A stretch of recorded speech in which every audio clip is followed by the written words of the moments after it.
Hey, it's Diamond Simone, and I'd like to be your go-to support for birth, body, and beyond. Whether you're preparing for your first child or your fourth, having a doula offers compassionate, personalized care through pregnancy, birth, and postpartum. I believe that every birthing person deserves to feel seen, supported, and powerful during one of life's most transformational journeys. From birth planning and emotional prep to hands-on labor support and postpartum wellness, I got you. Visit www.diamondsimone.com to learn more or give support to someone you love, because birth is a beginning and you don't have to do it alone.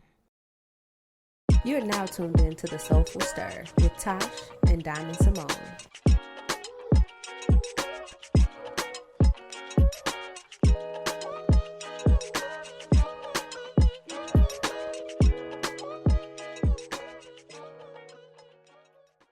We are live. What up, though? Happy Sunday. Happy Sunday, y'all.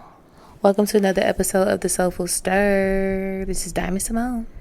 And this is Tash. This is the official Lions podcast, so I hope y'all getting ready for that good game today. I hope y'all getting ready for that good game today, because, you know, Sunday is always glorious in the jungle.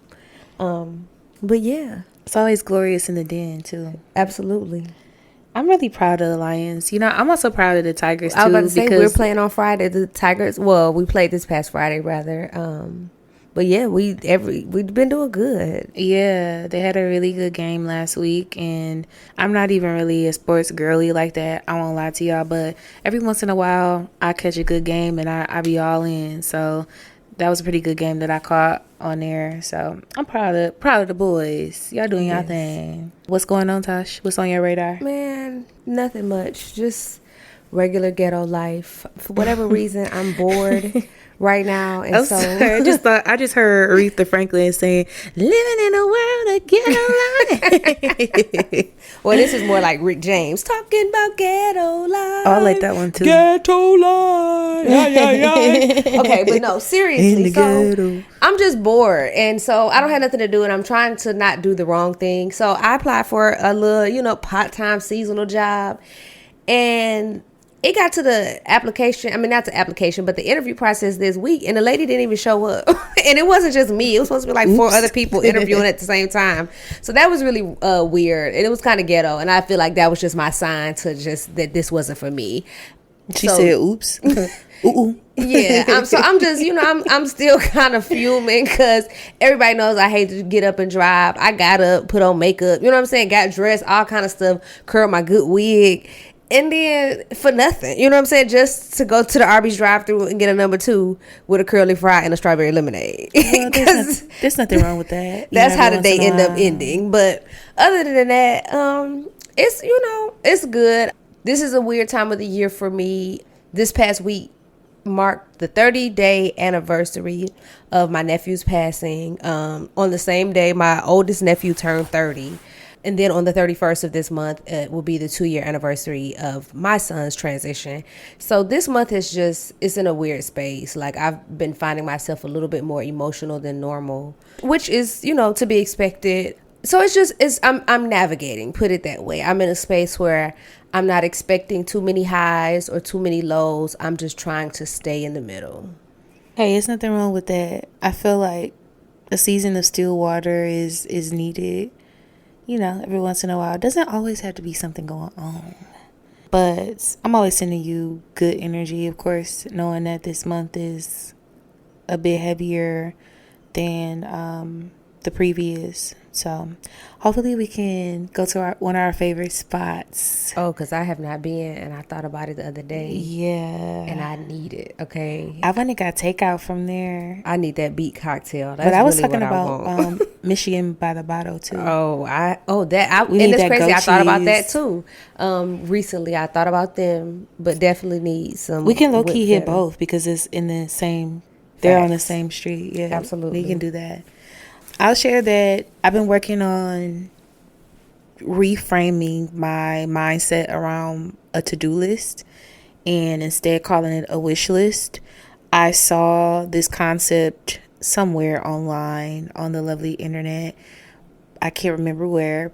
I think it works a lot better for my psyche when I am feeling a bit overwhelmed and I'm unable to get everything done on my to-do list as I planned. So looking at it more as a wish list, it helps to reframe that whole idea that I gotta get all this stuff done. Like I'm able to be more grateful if I get half of that list checked off, or if I just get some of the list checked off. At least I got some of the things done. So can I tell you something funny? As a habitual lister, so I could stop being so hard on myself about not getting stuff done on that list, because I felt like my productivity was measured by how many, lines I could cross on this list. I just started putting frivolous shit on there. Like nap, clean the kitchen, go get something to eat. Literally, like do so your hair. Feel more accomplished. Literally, at like the end just of the day. Absolutely. And it started to work, because the more I would cross off stuff, it would literally give me the energy. Like I'm a visual person, and I would start getting stuff done. And I'm like, if it's 10 things on this list and I already got 5 things done, I can get these other 5 things done real quick. And I would always, the way I would structure it is I would just write the list out, but I would do like 2 small menial tasks and then do 1 big thing. You know what I'm saying? And it could be just something as simple as like, in Michigan, y'all might not know, but up here we recycle bottles and cans and stuff like that. You could take them back to the store for a deposit. And it might be something as simple as like, take that Trader Joe bag outside. They got the cans in it. So when you go to the grocery store, it'll already be in your car. Like stupid stuff like that. Like do your laundry, fold your clothes. No, that's helpful though. But I feel like if I had that many tasks and I started doing that and I started adding that many tasks onto the list, I feel like I will be more overwhelmed. Yeah. Because it's just, to me, it just looks like stuff to do. Like it wouldn't make a difference in whether I feel more accomplished or not. Well, see, the way I do my to-do list for like on a day, I do them on a daily basis most of the time, but I do them the night before. So that list is already preloaded with the stuff like, and it's stuff that I do every day. And it's not necessarily menial tasks, but for example, I'm gonna go to the gym every day, but I write gym on my to-do list because I have to make sure when I look at it, I remember you got to go to the gym today. Let me scratch that off the list. And it could be stuff that I know, like for example, it could say get gas, go to the gym, get a car wash. I'm gonna go to the gym and I can get gas and a car wash at the same time on the way home. And that's 3 different things off the list. Right. Okay. Yeah, that makes You that see makes what I'm more saying? sense. Yeah. So I do it like that. Like, and it's anything like grocery shopping, clean the guest room, unpack your suitcase from your last trip. Like it's little stuff like that I have to get done that most people don't put on a to-do list is my point. But you have to do them anyway. Right. So once I know I'm getting them done, and that makes me reframe my mind, like don't forget to do these things. Yeah, because I was just going to say it makes it easier to forget if you don't put those small tasks on your list. So I can see how that works. You just made me think I too should put gym on my to-do list because I definitely don't. Yep. I get there when I get there. I'm like, who's that? Cat Williams? They know I'm coming. I know I'm coming. Like when I'm talking about like crazy stuff, like for example, I put work on my to-do list. Yeah. Especially on the days I work from home, because I have to get up and remind myself, like, girl, you're not just lounging around. Check that email, because then people might need something from you. See, it depends. Like, it depends on what kind of work I'm doing. Of course, like my doula work, it's locked into my calendar. So if I have something to do for a client, whether that's having a rest day with them and going and helping them out around the house, cooking a meal, tidying up, all those things are on my list of things to do within my calendar. And then I got the separate wish list that is just miscellaneous stuff for me to make sure I'm getting done throughout the day. So I think it's helpful to look at it for me as a wish list instead of a to-do list, because if I don't get everything done, I still feel accomplished about my wish list. I don't know, I think it just helps to reframe the mind a little bit. And I also add that I made some really healthy financial decisions within the past week or so that I'm really proud about. So just crossing things off that wish list and getting things done, being mindful, being intentional about my spending. And today I was like, okay, Diamond, you're doing real good. I got to give myself a pat on the back. So That's what's been going on with me. I do want to jump into mind, body, and balance as we're sitting here in the dark. It's not dark like in the studio, but it is relatively dark outside. I just want to reiterate this. We talked about this before on a previous episode, but it's cuffing season. With cuffing season also comes the season of lack of sunlight. And we need sunlight. It is essential to our survival as people, especially people of color. One of the biggest supplements that you can take during, or best supplements I would say that you can take during the season, is vitamin D.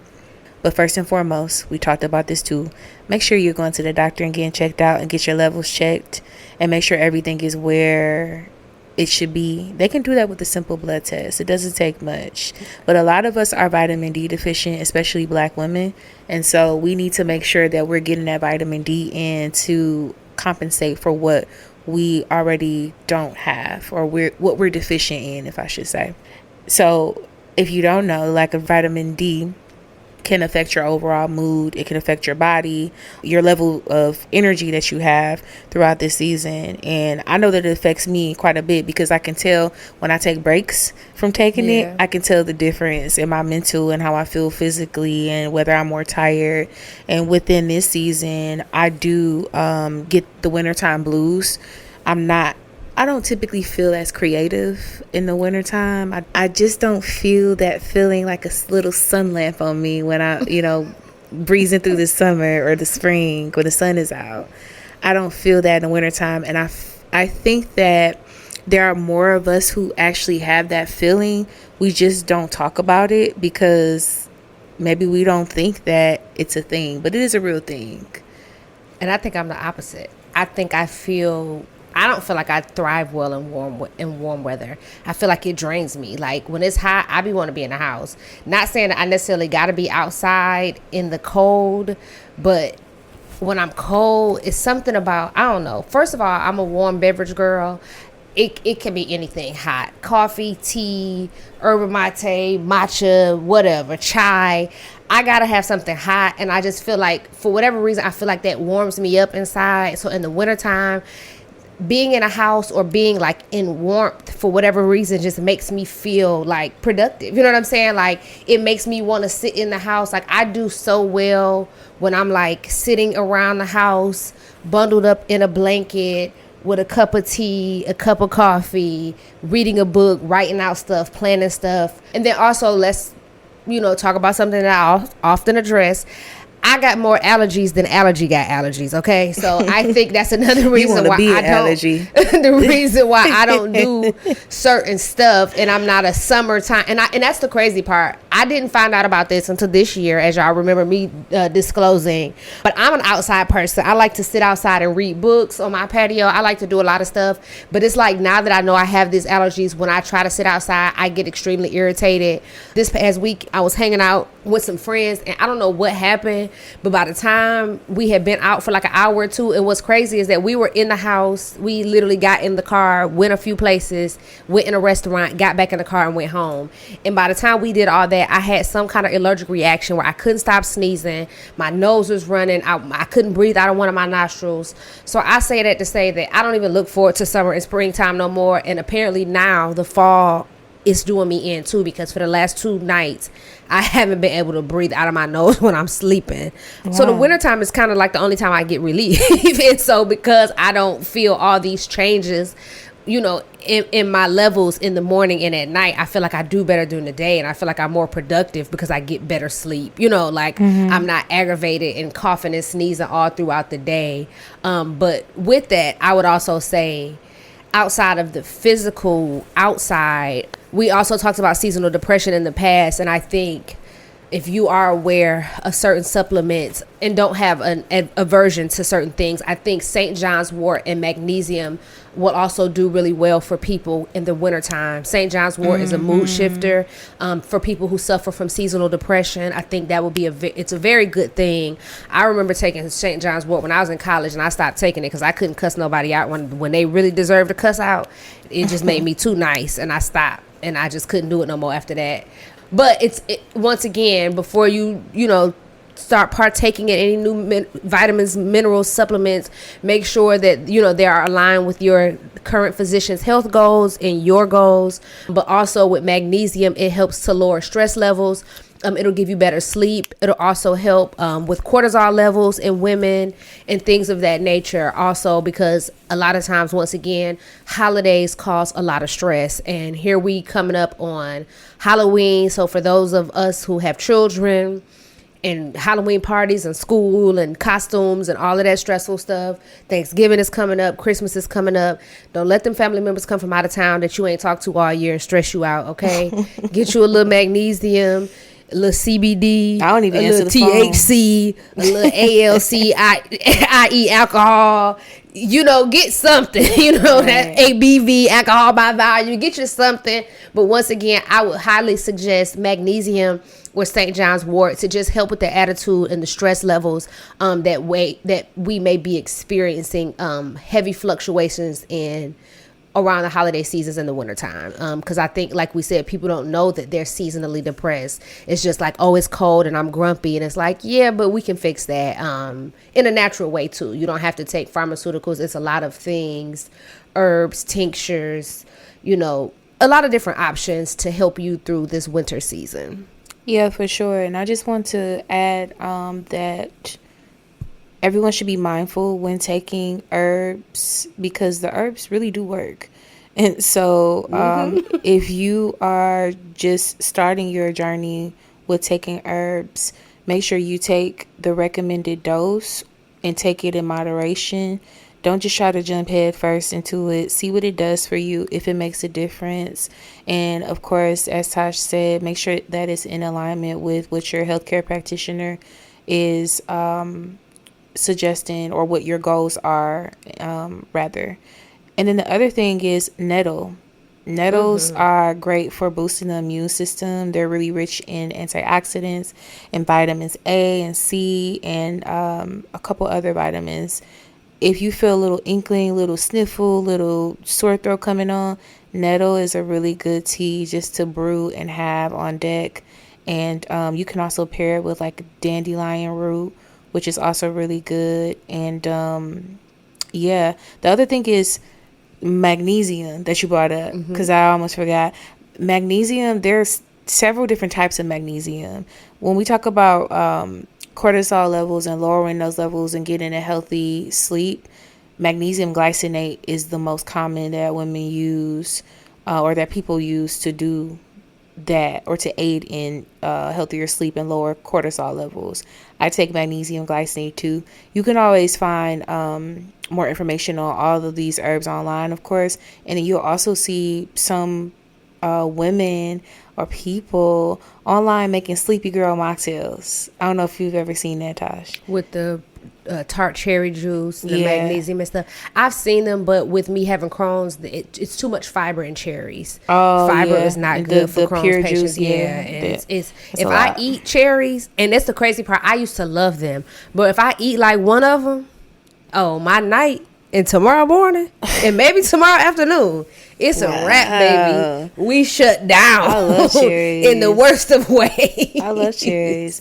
So cherries also have compounds that help aid in sleep and getting a good night's rest. So that's why you may see a lot of people put that in the Sleepy Girl mocktail along with the magnesium glycinate, and then a little sparkling water to aid in the flavor. Well, also, I would say that quick, I just lost my train of thought.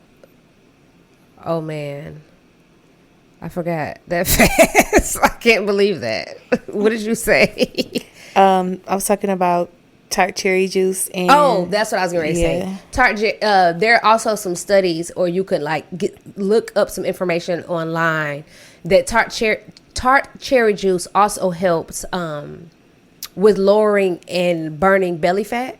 There have been studies to show, but once again, I believe it's because it's some high ass fiber levels. Yeah, I was you just gonna clean your system out. That's all it's gonna do. Is release the bloating. Hey, that's all right. A win is a win. Isn't that what the people say? Well, we hope that you all take heed to our health health tips for this cozy season. And if you have questions about anything, send us an email, send us a DM, let us know something. Let us know if you appreciate the tips that we share. That's helpful too. I do want to jump into sound check though. I got something juicy to share with people today. And it's interesting because I unintentionally was listening to this artist that I'm going to bring up on my way here. She's one of my favorite artists of all time. And if you know, you know. Sade. I was getting ready. I was just waiting on you to say it. Y'all know I love me some Helen Fola Sade Adu. Sade might be like how people say, this is my holy grail. That might be it. She may be it. But this segment is actually not going to be about Sade. What was that introduction for? Because it's related to Sade, but not, okay, directly. So there is a group called Sweetback. Have you ever heard of Sweetback? Absolutely not. You know I ain't heard of no damn Sweetback. Come on now. Most people have not. Even the listeners know I ain't heard of Sweetback. Most people have not heard of Sweetback, including myself, until this year. So Sweetback is actually... It's a group that is from England, and it's a jazz funk project group is what they would be classified as. And it is comprised of the members of Sade's band. Sade is actually the band. It's not just one person technically. And I think a lot of people didn't know that either. Like when people say Sade, it's actually the full band. That's kind of like Anthony Hamilton and the Hamiltones, like his backup singers and his musicians, they got their own little group that they call the Hamiltones when they sing, and then they sing for him and they all sing together. Well, a lot of people just say, oh, I love Sade, and they don't realize that yes, it's Sade as the lead singer and also her band members as well. But Sweetback is an English jazz funk band, and it is by the members of Sade, Stuart Matthewman, Andrew Hale, and Paul Denman. They have released some fire, especially in the 90s. That might have been their last album that they did. I can't think if they... Oh, no, they had an album in the early 2000s, too. But... it's just so interesting because the sound that this band has, it does not sound like Sade. It sounds a bit different, but it still has that kind of gloomy undertone, that jazzy undertone. So what did I do? I went to go listen to the first album that they did in the 90s, and the album is fire. And to top it off, this album, which is a self-titled album, Sweetback, it came out in 1996. It features several different vocalists on the album, including Emile LaRue and Maxwell. Okay. I don't think they tell you that. I don't think they have upfront credits on the album. So you know how you go and look at the song titles, and it'll show you featuring Maxwell or featuring this person. I don't think it has their name. No, it doesn't. I'm looking at it right now. So it's a surprise. When I was listening to the album, I'm like, wait a minute, that's Maxwell. Wait a minute, that's Emile LaRue. So I encourage you all to go and explore Sweetback. It will be worth your time. It's definitely something. It's writing music. It's some music to like get ready to, or if you're just trying to set the vibes, it's a good album. It's a really great album. But I was shocked to learn that they had a whole other project, whole other band name, and a whole nother venture they went on outside of working with Sade, working with Miss Helen, And I don't know if you ever let me just share this little tidbit about Sade, because y'all know I'm a fan. I don't know if people know that Sade actually started out in fashion. She started in the fashion industry, and honestly, the way that she got into the music industry was really by mistake. She was filling in for somebody that was already the lead singer of their band. Oh wow. And she was they were like, oh yeah, she can do it, and then that turned into her coming back, and she said that they didn't think that they were going to get famous like that. It just happened, and the music took off. That's crazy. It's very crazy. So shout out to them, and again, check out Sweetback's album. Nice little album, the groove too. Nice little 90s vibe. Well, speaking of 90s, well, I don't even know. Hold on, let me do my quick on the spot research because I don't know if this was 90s or not. I feel like it was. I feel like it was 99 or 2000. Let's see what year this was right quick. This was released in 1999, like I thought. 1999 that was a good year. Yes. Well, it was a good year. And after listening to this song for like 3 days, I realized that 1999 was also the year of Hating Ass Friends. What is that? Chante's Got a Man. Because Chante Moore, if you really think about it, listen, she couldn't be my friend coming at me like that. Think about the whole structure of the song, because I was singing it in the car and I had to run it back. I was like, what? It was one of them things I had to read, like, I had to open my mind, get in my mental mind and say, girl, what is she talking about? She opens it up and she's so nice and she's sweet. And then she like, I got a man at home.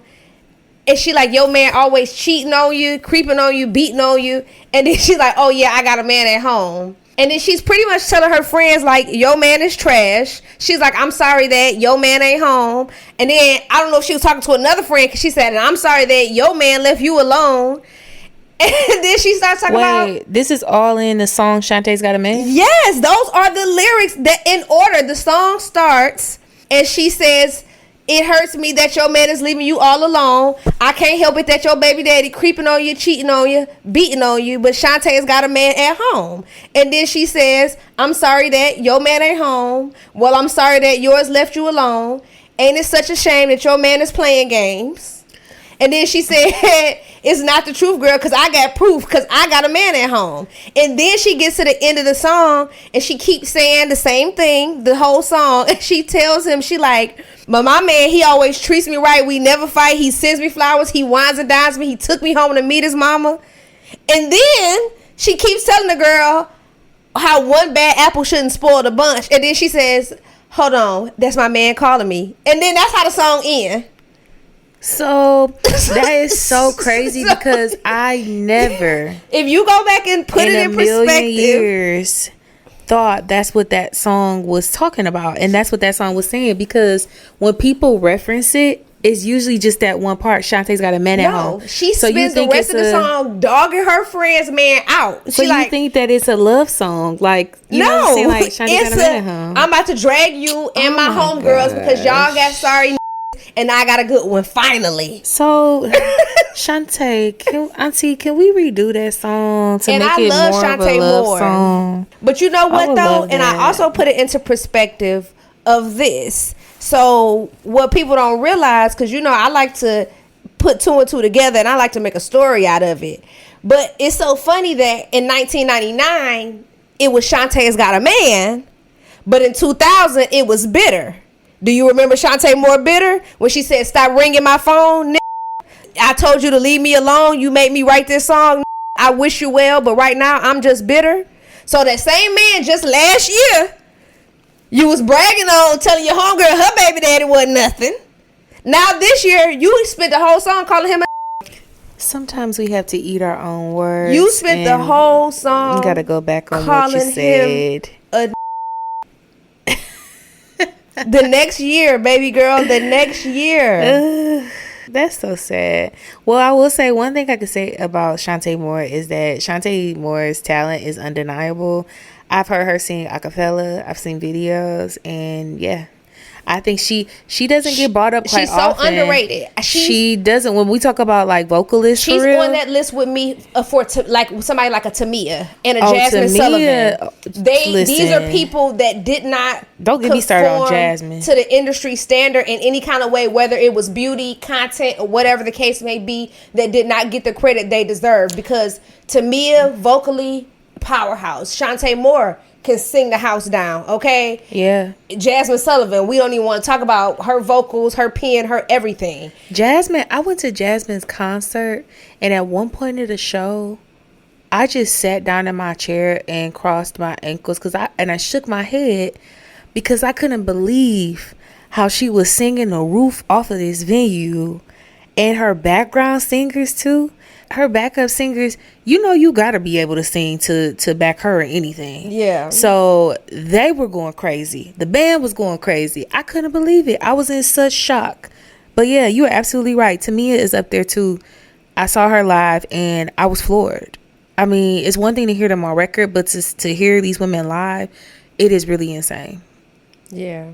And I'm just, I had to go through that because I'm a big Chante Moore fan, and I don't know how I got on that. Like, if you know what, that's what I was listening to. For whatever reason lately, I've been in my auntie era of music. So like all the artists that my aunts used to listen to, my mom used to listen to when I was growing up, all that kind of stuff. So I think I was listening to Candlelight and You with her and Keith Washington, and it just kind of took me down, you know, a rabbit hole. When Chante's Got a Man came on, I was listening to it. I was like, oh, this is trash as hell. I was like, I never thought that's what that song was saying. She's telling him, your baby daddy cheating on you, he lying to you, your friend, he doing this, he don't care about you, but me, baby girl, I got a man. Okay, I do not remember that. That's crazy that she did that. Yes, absolutely. But you know, I think that segues us into consideration. I just feel like that's an inconsiderate ass way to treat your friends. Like, it is very inconsiderate. You know, I just and I can't even say that's sneak dissing your friends because you said it right there to their face. Like, hey, we having a conversation. I'm telling y'all about my new man while I'm dogging yours out. And put it on a whole record. You know, it's definitely not sneak dissing. It's out in the open now. When we talk about consideration, I saw a video this past week, and in the video, she was saying that consideration is one of the highest, if not the highest form of love. And honestly, up until that moment, I had never really considered that. And the way that she broke it down was speaking about the way that we're designed as human beings and how considerate God was in building us.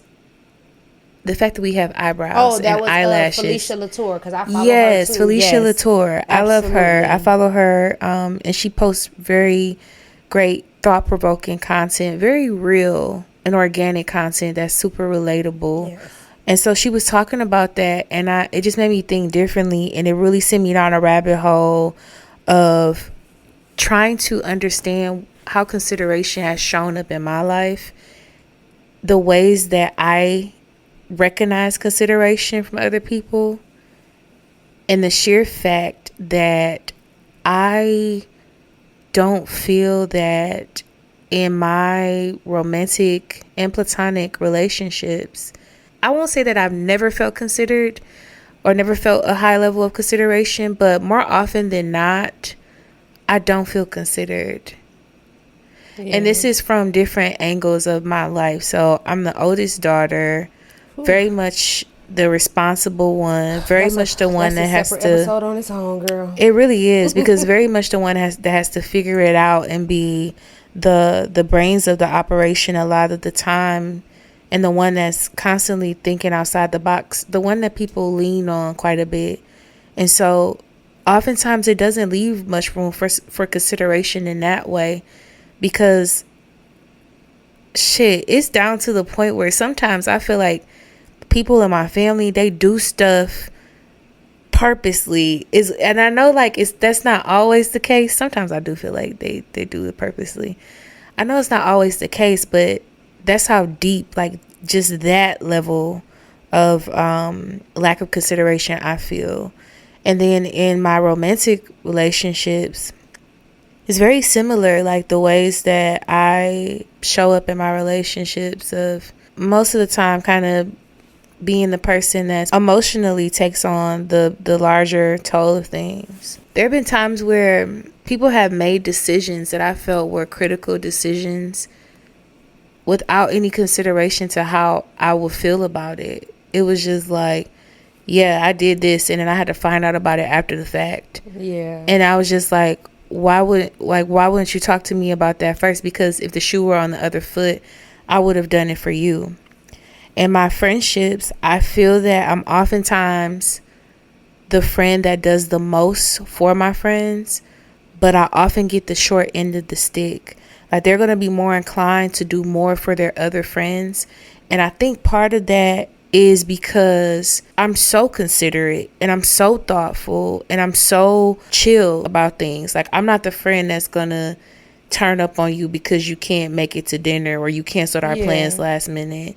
But there have been times where I feel like I may have had a right to feel some type of way just because of the lack of consideration, or the fact that it's so easy, I find, especially in friendships as I'm growing older, it seems like it's been so easy for some friends, and one in particular, to quickly choose other people over me, no matter what the situation is. And I'm learning to be comfortable with that. But it doesn't make me feel any better about it. Yeah. And I guess maybe it ties into expectations of people and how I've been trying to like work on relinquishing expectations of people, because it's like a part of me is like, damn, I wish you were more considerate, because that really hurt my feelings. Or it just really makes me feel like you're just so mindless, like when it comes to me, but I don't show up for you like that. Yeah. And maybe it's just making me think of, like, hearing you say this is making me think about that, that age old saying, like, you got to check on your strong friend. And I feel like I went through that, and I kind of still go through that a lot, being in a continual state of grief, continuously losing people that are extremely close to me, i.e. like my kids, my son, my niece, my nephews, because I present to people like I'm all together, like we get on here, we record every week, I'm online talking my regular talk because that's just what I do. Not only, and I don't think people realize I've been a lot more vocal in these last few months online when I don't want to be, or I don't feel like it, because I'm trying to promote my likeness, to promote this podcast. So all of this is work to me, but a lot of people, for whatever, seem to feel like because I don't usually talk about my emotions or talk about my feelings, that they don't exist. You know what I'm saying? And so when I do have this show of emotion and I'm like, oh my God, it's like, oh my God, we didn't think about it. You know what I'm saying? Or people will keep calling me, asking me, do you want to come to this? Do you want to come to this? And I'm like, my nephew just died yesterday. Like, why are you asking me to come to an event? You know what I'm saying? It's not people. I don't think people really take the time to consider, just because you do all of this other stuff and you are hands-on with a lot of other people in a lot of very extremely helpful and intimate ways as a doula, doing the things you do for your family. I think maybe people look at it as like, oh, well, she got it together. You know what I'm saying? Whatever. I don't know. And maybe this goes back to something that we said we were going to discuss about, just like the perceptions that your friends have of you. You know what I'm saying? Like, are they accurate? Are they adequate? Are they still timely? Because I think sometimes I've had to like have conversations with some of my friends. Like, I'm not the same person that you hung out with in 2000. You know what I'm saying? I'm not the same person that you hung out with in 2005.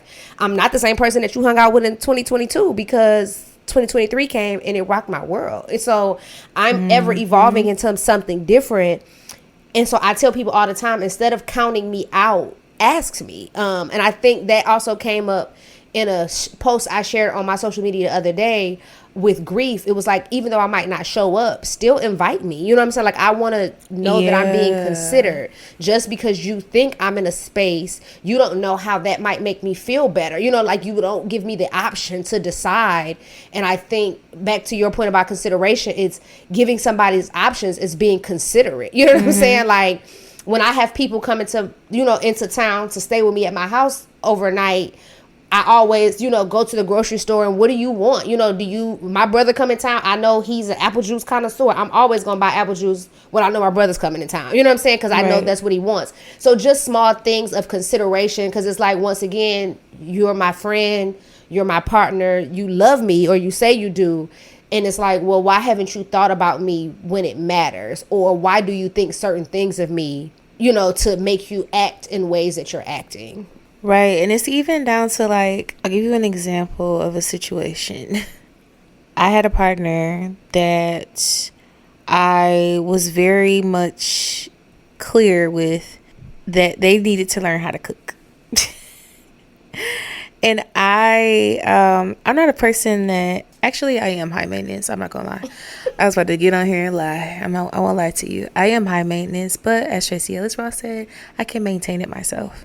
And so I don't require anything of anybody that I'm not already doing for myself, as we also talked about on this podcast. But with my partner, they had never made a meal for me, like, ever. And like going through life and like going through some very interesting times where I'm always busy, like pretty much all the time. I don't mind it, but it would be really nice to have somebody that you can lean on that will say, you know what, I got dinner tonight. Yes. Or, you know, you don't have to worry about that, and just take one extra thing off my list. Like, to me, that's a high level of consideration of like, okay, you thought about me, and you know, you see that I'm in the grind and I'm doing things to where maybe I'm not able to plan as I was before or cook as much as I was before in that season. And so that's just one like example. But I'm in a season where it's becoming exhausting for me to keep being the person that shows up for people, and I don't feel like I'm getting that in return. A part of me is curious of what happens when I've exhausted all of my consideration. Well, maybe that season ends. I mean, you use the operative word of season.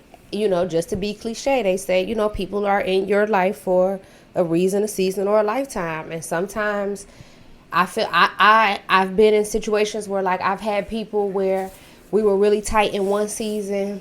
A few seasons might have passed in the middle where we didn't have communication, and then life brought us back together, and it might not have been like it was the first time around, but it'll come back around if it's supposed to in some kind of way. But I'm also a firm believer of like, you know, it's crazy because I said it, you know, I posted it on social media the other day. I'm like, it was like, do you give, you know, like these undisclosed timelines about things? And I'm not saying it has to be like that, but kind of like in your mind, you have to set a boundary of like, okay, how much inconsideration is enough inconsideration? You know what I'm saying? Like, yeah. How many more times am I going to look out for you and you don't look out for me? And I'm going to continue to put myself in a position to do so. And so that's what when I say like, maybe this is just time for that season to be up, you know, like, okay, cool. Not saying that, you know, we don't have to be in connection anymore, but like maybe I need to reevaluate your positioning and how I prioritize you in my life because you're not doing the same for me. That is true. I will say, like you said, maybe you don't have to like completely cut ties with somebody, but one thing that I have noticed about myself is losing my dad has truly changed my perception on losing relationships in general. Yeah. I'm more inclined to walk away from something that is no longer serving me than I was before, because I have such a rich sense of loyalty and consideration, giving people chances to correct their behavior, to show up for me in the ways that I require. But essentially what Felicia was getting at in the synopsis of her post was, who are we to not walk in alignment with those who practice consideration and practice that form of love that is reflective of God in our lives? Who are we to not be in alignment with that? That should be the standard, essentially, because so many people are intertwined with inconsiderate ass folks.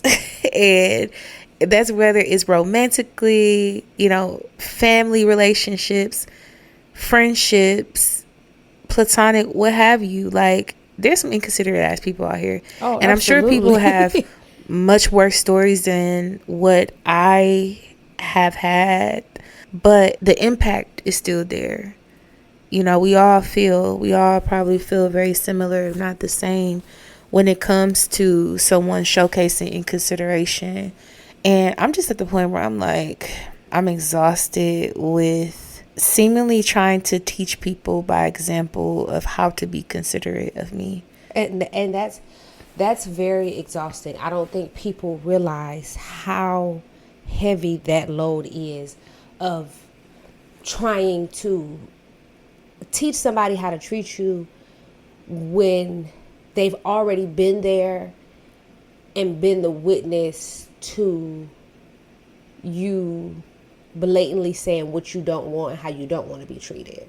And in my examples, that's why I'm a firm believer. It's like, as a friend, if I tell you all the stuff that other people in my family or partners or whomever have done to me, and you turn around and do the same thing to me, it's like, wow, that's a slap. That's even more upsetting to me than anything, because it's like, you was a person I was, like, I didn't expect that from. And that's why I'm a firm believer, kind of like on a different aspect, but I'm a firm believer in, like, when you dating a guy and you meeting somebody new, don't tell him all the stuff your ex did. Like, don't talk about your ex.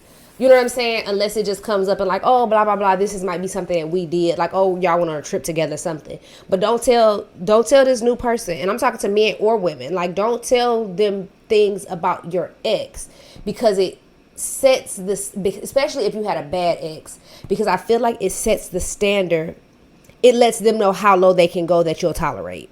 Because if you, for example, as a woman, if you tell a man, like, yeah, me and my ex was living together and we was splitting the bills, and now you've gotten your enlightenment and you like, baby, I need a man that's gonna pay all the bills. He was like, well, shit, do with the last one, you didn't care.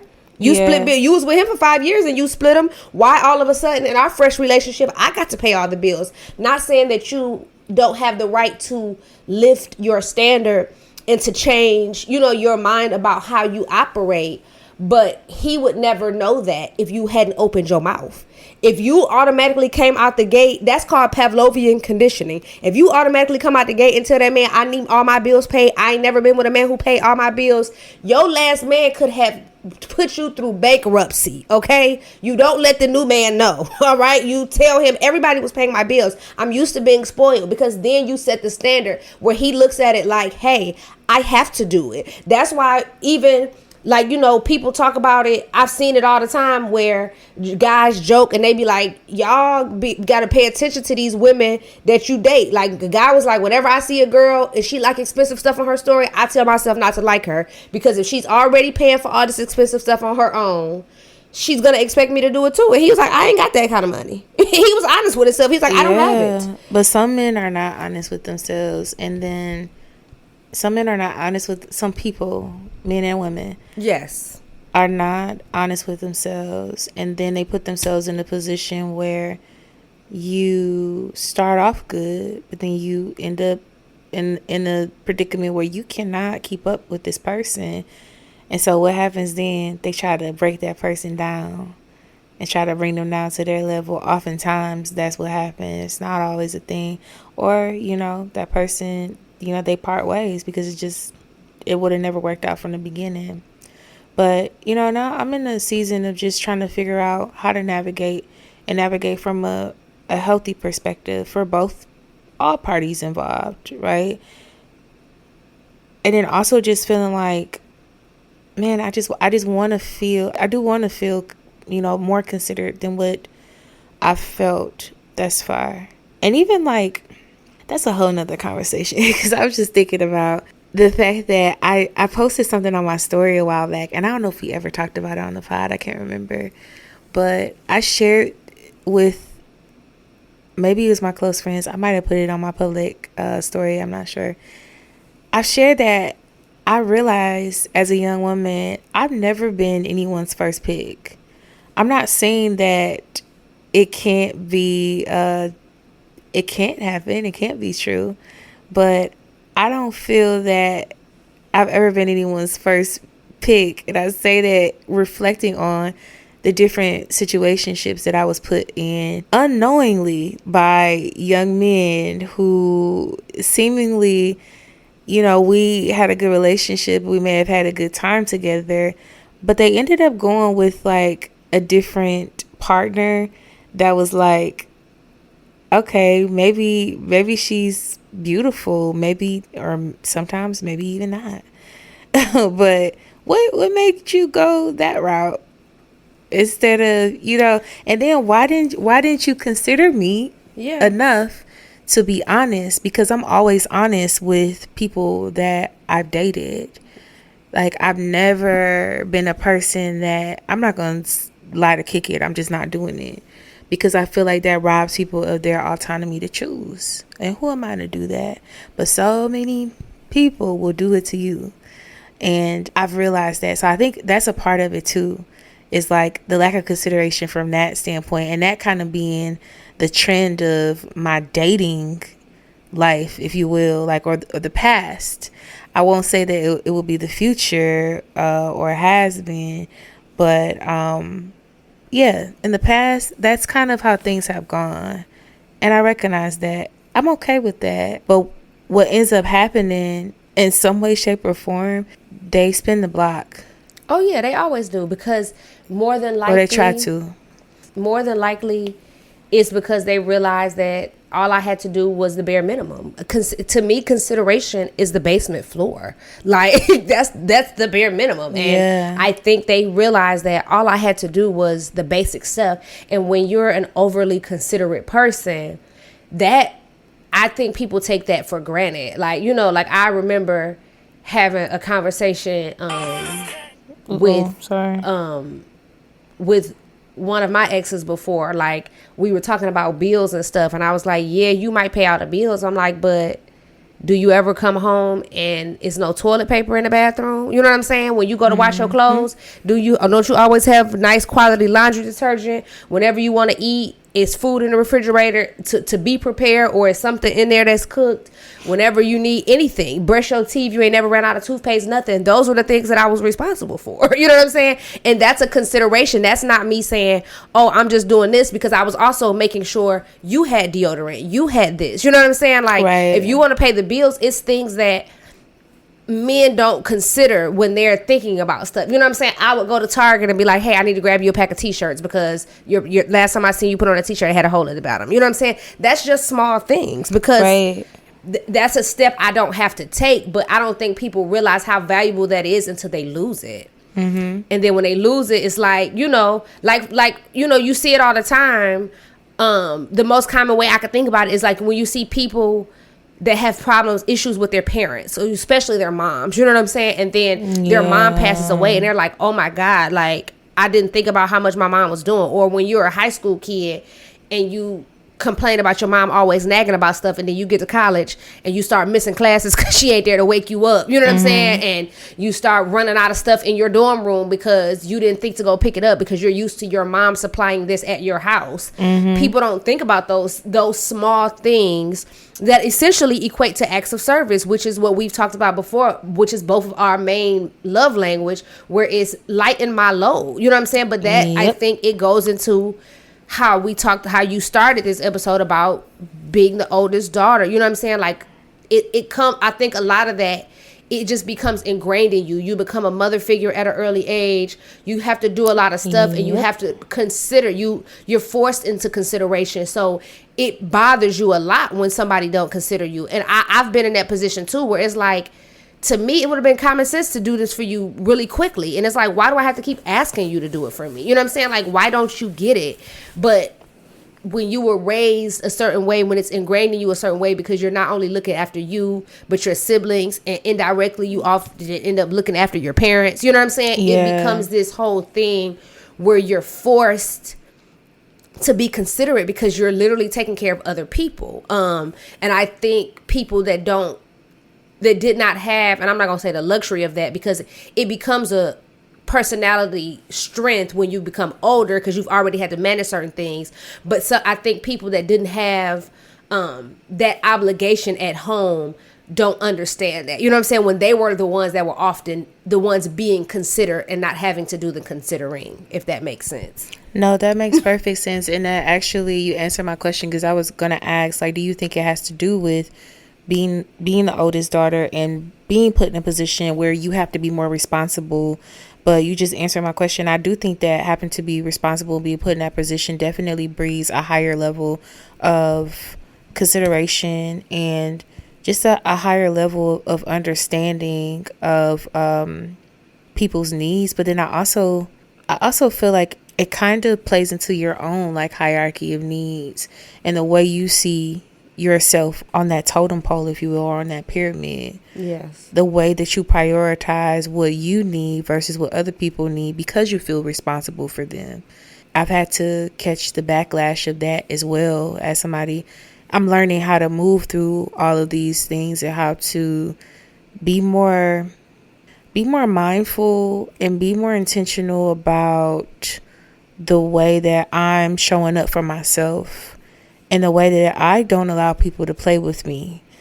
Yes. But that's the other thing. Like, I've been a person that's pretty good about saying no, like in my adulthood.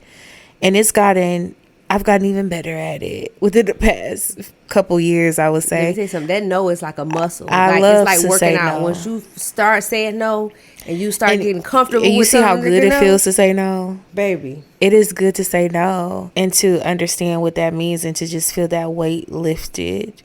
So thanks for talking through that with me, because definitely gonna like ponder on it when I get home. It's just one of those things. It's an ongoing practice of showing people how to be, teaching people how to be more considerate of you. It's ongoing conversations. It's one of those parts of life that I feel like is going to always be in the mix and never ending, if you will, because maybe consideration will look different in a few years from now. And what I view, or my perspective of consideration and how people are able to show up for me and practice that in real time. So yeah, I'm the number one proponent for leaving a where they got you fucked up at. Okay, yeah. As soon as you play with me, it's a wrap. We know that for sure. We know that for sure. But once again, I do know how to give grace where grace should be extended. I understand that some situations require a little bit more patience than others. And so once again, that's why I'll just say sometimes you have to just set that arbitrary deadline in your head. And to be fair, for everybody listening, just a side tip I would like to add, and this kind of goes a little bit back to mind, body, and balance, but not just with other people. Sometimes you got to set them boundaries with yourself. Sometimes I wake up and I'll be like, this the last day of me staying up late doing some I gotta go to bed. I need to start sleeping better. Like, I have to tell myself, like, okay, I'm gonna let you have it tonight, but tomorrow you gotta do this. And the more discipline you can have with yourself, I think it starts to bleed into other relationships, and you can hold boundaries with other people. You know what I'm saying? It's when you think about it, people that have like rigid schedules and all of this stuff, because I'm doing all of this, they're usually really particular about how they let people waste their time. You know, so it's one of those things is set your own boundaries within yourself and for other people, because it's a healthy thing to have. Like, just limit yourself. Like, I know that I probably, you know, people might look at me on a physical level and be like, oh, well, you got, you know what I'm saying, you don't got to be in the gym as much as you are. And I know I don't have to be, but I need to be, because I also know how I eat. You know what I'm saying? And that's why I put myself on a restriction as of late of I cannot eat after 8:00. And it's been hard, because anybody that know me know I will get in the kitchen at 9:45 and cook a whole meal and eat and go back to sleep. Like, I will cook extremely late and eat late. And it not bother me. But I realize that I'm almost 40 years old. I can't do that. It might look like I can, but once again, it's not about the physical look. It's not about my physical body. It's about my health. I can't be going to sleep with a whole salmon Alfredo on my stomach, you know what I'm saying, and not think I'm gonna wake up with indigestion and other things. Like, that's just a part of that. When I feel like we have to have boundaries, started to institute them for yourself in your own life, and then you have to give them to those around you, just to show people teach people how to treat you. You know what I'm saying? Let people know that I ain't playing. But if they know that you're loose in your discipline and your boundaries with yourself, they think they can play around with you too. Yeah, that's a great way to put it. It's so interesting you say that, because I have a whole nother, I will talk about it off air with you. Well, we might talk about it in the future, because that's going to lead into a whole nother segment that we quite frankly don't have time for. I do want to segue into counsel and confessions, because I do have another question. Okay. How do you navigate the perceptions of your friends, or the perceptions that your friends may have of you, especially if you have outgrown such perception? Because you talked about perceptions being timely and questioning whether they are still relevant to what's happening currently. But what if that perception was like false? Like, it actually didn't ring true to your persona and who you really are? You know, I don't know. And I can't answer that question, because for one, I don't care. Like, oh God. Well, that's helpful. but once again, because what I just look at it like, I think of myself how I think of myself. How you think of me is how you think of me. I don't have to subscribe to that. You see what I'm saying? Right. And so the reason why I feel like that is because I let people have their perceptions, because quite frankly, everybody sees me in a different light. You could get all of my friends in one room right now, and they might all agree on a few things, but everybody sees me differently because all of my friends are different and they require something different from me. Yeah. So, like for one of my friends, I don't have no empathy with, because she's like me. We don't require empathy. We're going to get on the phone and we're going to talk about facts, A through Z. That's me and Felicia. Me and Felicia ain't talking about how I feel. I know 9 times out of 10, it's not much that I can say that'll offend Felicia. But I have other friends that I know that I can't say those same things to.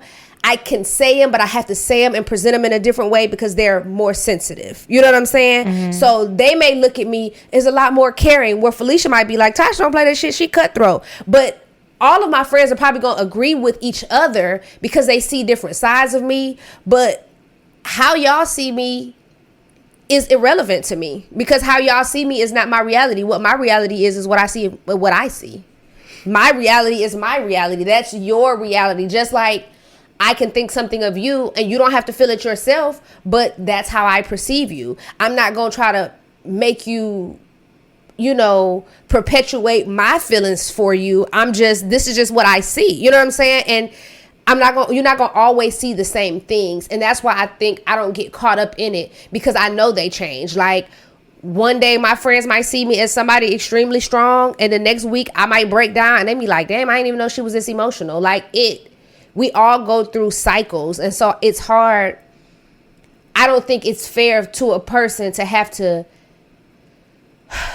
process other people's perceptions of them when you already going through that change yourself. Like we talked about in another episode, where nothing is constant. Like we always moving, we always trying to achieve the next thing. Mm-hmm. So it's kind of like, are you perceiving me at my current level or at the level that I'm trying to ascend to? You know what I'm saying? So I try not to get caught up in it, because and I don't want to say this for people who don't understand how I think and how spacey I might be sometimes, but like we might be on two different orbits and two different atmospheres and two different planetary, vibrations at one time. You know what I'm saying? So you might be seeing something in me that was from a few ages ago, or you might be seeing something in me that I don't see in myself yet. You know what I'm saying? And I might be getting to it. And so that's why it's kind of like, you just kind of got to go. I just go with the flow with that. Like people be like, oh, you this and you that. I'll be like, I might ask them like, what makes you feel like that? And they'll tell me, and I'll be like, oh, I think you looked at that wrong.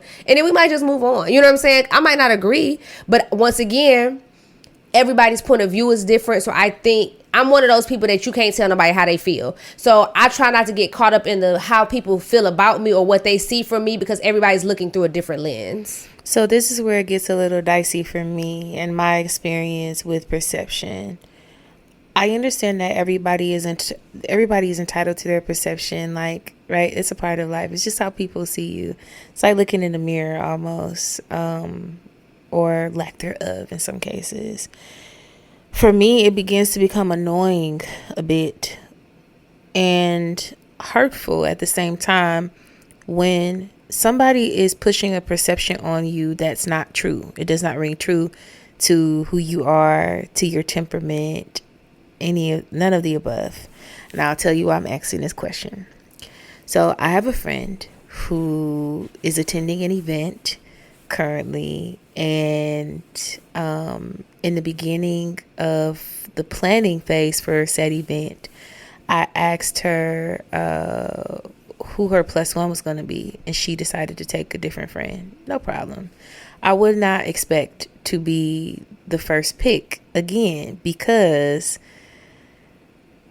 for several reasons, but I wouldn't expect to be the first pick in this situation. It's just another testament to how I'm never like first pick, like for things.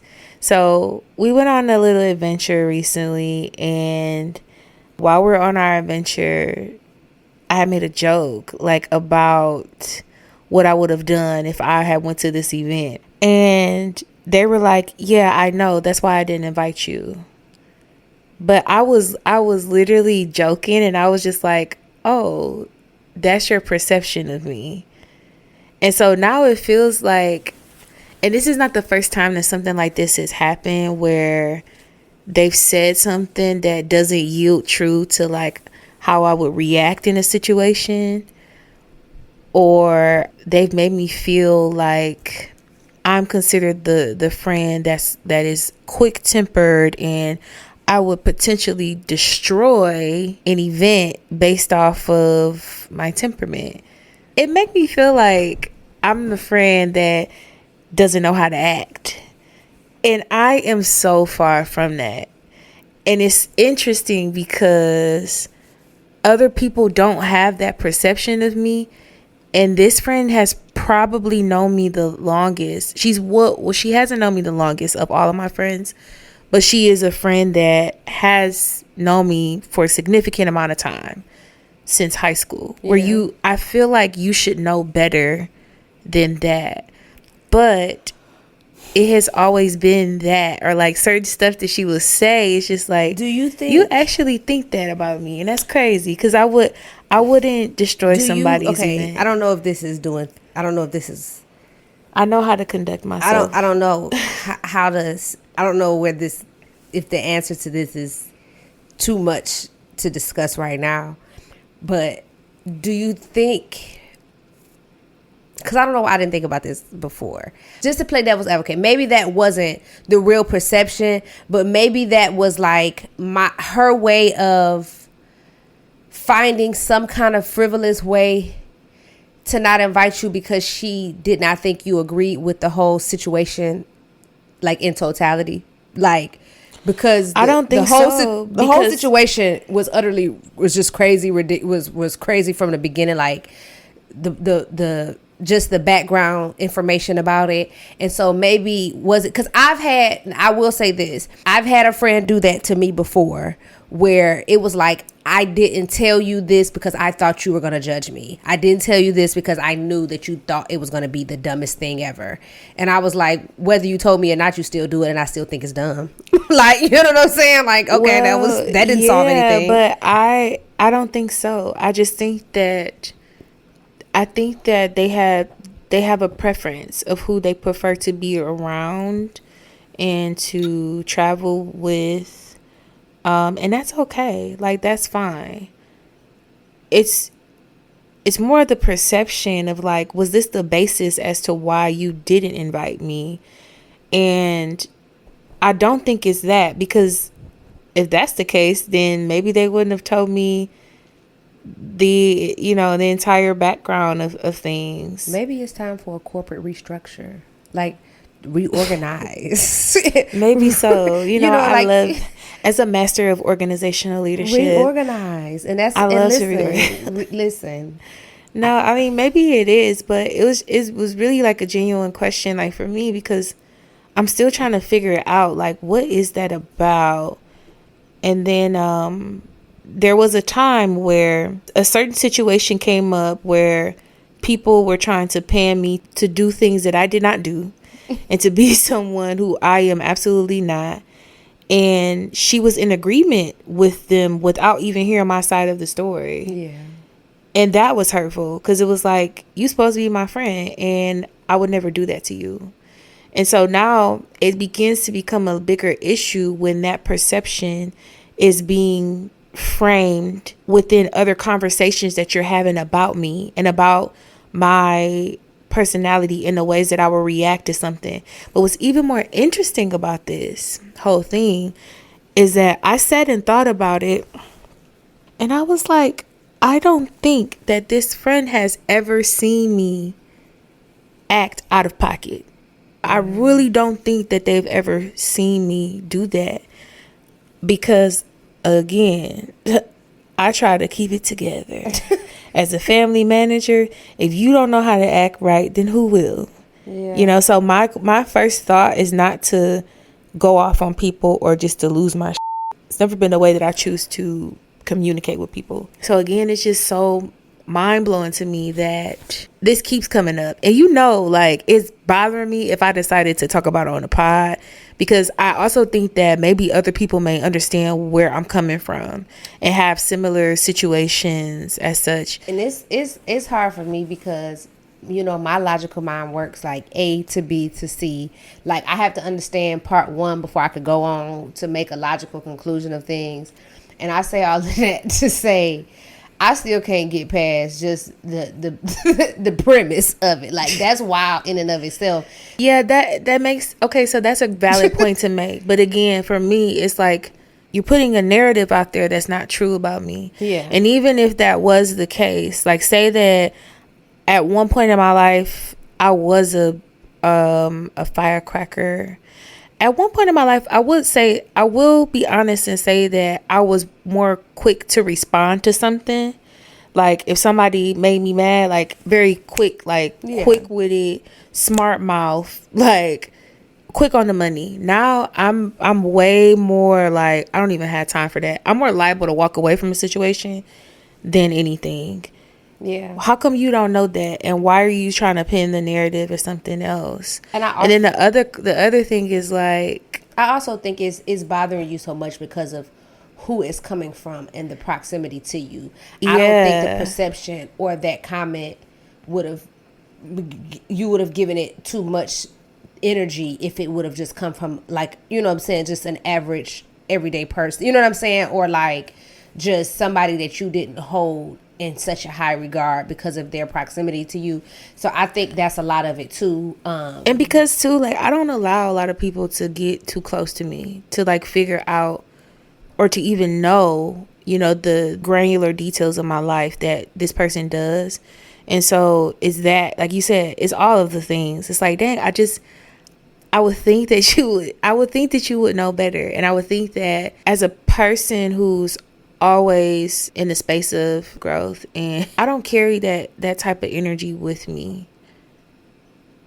I'm lying. It's somewhere deep down inside, yeah, it's some fire in there. I ain't gonna lie. I'm a Sag. No, yeah. But there, I have a fiery side, but I'm more chill than anything. Anybody that has met me or gotten to know me, that would tell you that. I don't know why it's the narrative is being pinned as something different. And we've even had a situation where I was, you know, made to be someone that's hard to work with, or, you know, like, difficult. And I've never gotten that from myself. Yeah. I am assertive and I do get things done, but I don't feel like I'm difficult to work with. I'm actually more collaborative than anything. But again, that's my concern of, like, what the narrative looks like. You are also a reflection of them. You know what I'm saying? Or things that they notice in themselves that they think, you know, you have, because it may seem kind of similar how it comes off from you to when they do, you know, but it's not the same. But once again, everybody's perceptions are going to be their perceptions. Like, everybody ain't gonna always see stuff the right way. And unfortunately, perceptions change over time. Like, you know, just in that one relationship, it's like, today I can see you as this, and tomorrow when you don't do what I want you to do, I'll see you as this. So that's a good point. It's hard to really, that's why I say you shouldn't put a lot of thought and effort into, you know, just the perceptions, because people's perceptions will change based on what you allow them to do or how much access you allow them to have to you. Like, I noticed that with one of my siblings. We don't really have the best of relationship, but I've noticed that, like, we cool if he called me for something and I give it to him. But when he called me for something, I tell him no, I don't hear from him for months. Like, ain't no calling, checking on you, blah, blah, blah. But once again, I know when he about to ask for something, because he'll call me and it'll be like, hey, how you doing? I love you. I miss you. I'm just checking on you. And within 12 to 24 hours, it'll be like, hey, sis, can you help me with this? It's like, you only love me, or you only calling to check on me when you need some money. And you'll keep checking on me if I give it to you. But if I tell you I don't have it, or I don't give it to you, then I don't ever hear from you again until you need something again. Yeah, no, I've been there, like, where your value in that person's life is based off of what you can do for them. Yes. And their perception. Yeah, I've been there. So for me, it's more, you know, again, it's the concerned of the narrative that's being painted about me when I'm not in rooms to speak up for myself. And, you know, don't get me wrong. I don't think that this is a friend that's a hating ass friend or nothing like that. It's not that, but it's just like down to my core, your assessment of how I would conduct myself if put in a sticky situation or any situation, that's questionable to me. And like how you represent my character when I'm not in the room. Like, what are you telling people? How are you telling people that I react to something? Like, that's probably not true. Because I, honestly, especially nowadays, I really don't give a damn about a lot of things. So, I guess I'll take your advice and not worry about it. Yeah, don't worry about it, because I just feel like you'll stress yourself out more worried about what somebody think about you. And regardless of what they think, you still got to go to the same job every day, pay the same bills, everything else. Like, I just look at it like that. Like, I'm not going to worry about what somebody got to say about me, because it's not affecting my day to day. If you feel like I'm an aggressive person, stay the hell away from me. Like, we ain't got to be in concert. You know what I'm saying? Like, I am not like, because my whole thing is, I'm tenacious. Like that, but I don't think I'm aggressive at all. Yeah, like, and you're not. But that's one thing. When it comes to dealing with people, I don't agree with you. I don't have to. You can take your opinion and you can keep it moving. When it comes to dealing with people in conflict, I'm not really an aggressive person. I'm not a confrontational person at all. And I don't want people to have that perception of me, because it's just not true. And so to hear somebody say that, like, yeah, I knew you would, and that's why I didn't invite you. Like, it's a hurtful thing. I would feel because of what I know about the relationship. Tell me how you really feel. Because of what I know about the relationship and the proximity and all of that stuff, I would feel some type of way. So I would definitely feel hurt. I would feel a little slighted, because it's like, dang, we not supposed to be on that type of level that I feel like you feel something negative about me. You know what I'm saying? As your friend. But, you know, people gonna do what they gonna do. That is true. And I mean, we can only control what we're able to control. I just noticed that I'm starting to become more, as days just go on, as the world turns, I'm becoming more and more withdrawn. And I'm becoming more and more of a person that doesn't stick around for bad behavior. Because that's part of my, that's part of my design. I can admit that. And I know I've said that before on the pod. Like, I'm not proud about it, but it's true. I'm a person that tends to stick around a little bit longer than most people would in certain situations. And again, what does that tie back into?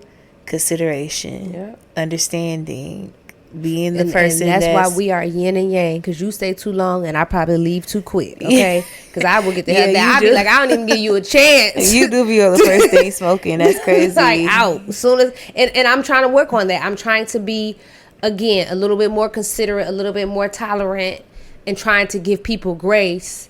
But I be looking at it too, like, if I could do the bare minimum, you can too. If you can't do the little bit, then why am I even know? And that's just with everything. Like, for example, like how I talked about with this whole interview situation earlier at the start of the episode. If you could not be considerate enough to call me or email me and say, hey, unfortunately, I've had an emergency, I won't be able to show up for the interview today. Why do you think I want to work here? Yeah. Like, granted, this is a part-time little seasonal job. This is a discount job, okay? I'm going to call it what it is. This is a job for the discount. And for the freebies. This is a benefits-only job. You get a lot of freebies. This is a benefits-only job. And when I tell you, the benefits ain't even worth all the unprofessionalism. Like, you couldn't even take your time out. I took my time to email you in a timely fashion. When we were communicating about setting up the interview, I responded to all the emails in a timely fashion, extremely professional in my tone, how I'm talking to you, everything we're doing. I showed up early, and that's another thing that got me, okay? I'm supposed to be there at 1 o'clock. I show up at 12:30. I'm sitting outside in the parking lot chilling, like I don't want to be too late. I walk in at 12:50, and y'all look at me like, what you doing here? I'm like, y'all don't realize y'all got interviews today? And it was supposed to be like a group setting, so other people had showed up too, and we were all looking at each other like, this is really wild. And then she proceeds to say, like, whoever was supposed to be communicating to us that she wasn't gonna make it, she comes to us and she says, oh, well, I can reschedule you for another interview. Girl, so y'all can play with my time on a whole nother day? Absolutely not. I gave it to you once, okay? You show first. That's very unprofessional. Yes, and first impressions are the lasting impressions, because quiet is kept. That particular day, I kept telling myself all day, I don't even want to go to this interview because I don't need this job. This is just something I want to do to make some extra money and to get these little discounts or whatever and get the little free products and whatnot. But guess what? Everything in my spirit just said, don't go. But I told myself, out of professionalism, you know, from the era that I was raised in, you don't apply for no job and schedule no interview and you don't show up. That's tacky. You know what I'm saying? Like, so I'm sitting here forcing myself to get up to come to prove to y'all that I'm worthy of a job that I've technically already had before, to come back and y'all playing games. Yeah, no, that would irritate me for sure. And it's nothing to send an email and say, hey, like you said, effective communication is everything. And how you do one thing, especially in a professional setting, is typically how you do all things. So I don't blame you, because who's to say that further down the line, they won't hit you up and try to get you to sign up last minute for, oh, such and such couldn't make it to work today, so I'm going to need you to come in or I'm going to fire you. That exactly. type of stuff. Like, and you're liable to do anything at this point. And that's my point of, at this first sign of unprofessionalism, at this first sign of you supposed to be the GM and you can't even get your scheduling right, that showed me everything I need to know right there. Me good. Yes. So quiet is kept. She said, what day would be a good day for you to reschedule? I said, can I email her back? I said, I need to look at my schedule. Everybody I know my work schedule because I set my own work schedule. But I told them I needed to check it before I could reschedule, because I need to come home and I need to meditate on the fact that I'm not coming back up here. You told them, don't call me. I'll call you. Thank you. Okay. Cause no, absolutely not. Like, and I was already not feeling it from when I pulled up. Like, I just was like, I don't know. This might not be the place for me. And sure enough, she proved me right.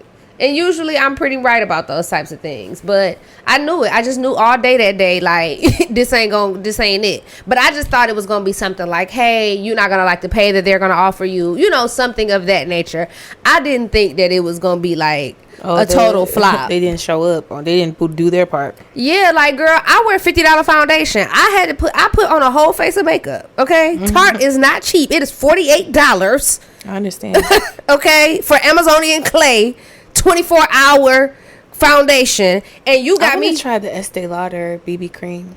Is it good? I don't know, but I feel like so. Like Estee Lauder, I've heard good things about her. Yeah, their foundations. Yeah, about their foundations. Yeah. That's a whole nother conversation. Maybe we can talk more about that. But yeah, I'm like, girl, I done got fully dressed and all this other stuff, and then the lady gonna try to assuage my feelings, gonna say, "Oh, you look really nice. I like your dress," and you sure won't see it again because I won't be back. Get a good look at it. Take a picture because I won't be back. Because this is it, baby. It's a wrap after right now. Well, I think this has been a great talk and a great episode. Follow us on everything at the Soulful Stir, Instagram, YouTube, TikTok. We are there. We're also on Facebook. Again, still working on Facebook, but follow us anyway at the Soulful Stir. I also want to share that I've been asked to be a part of a really cool event, and if you guys want to come kick it and support, please come hang out with me. Well, I won't be able to hang out for real because I'll be working.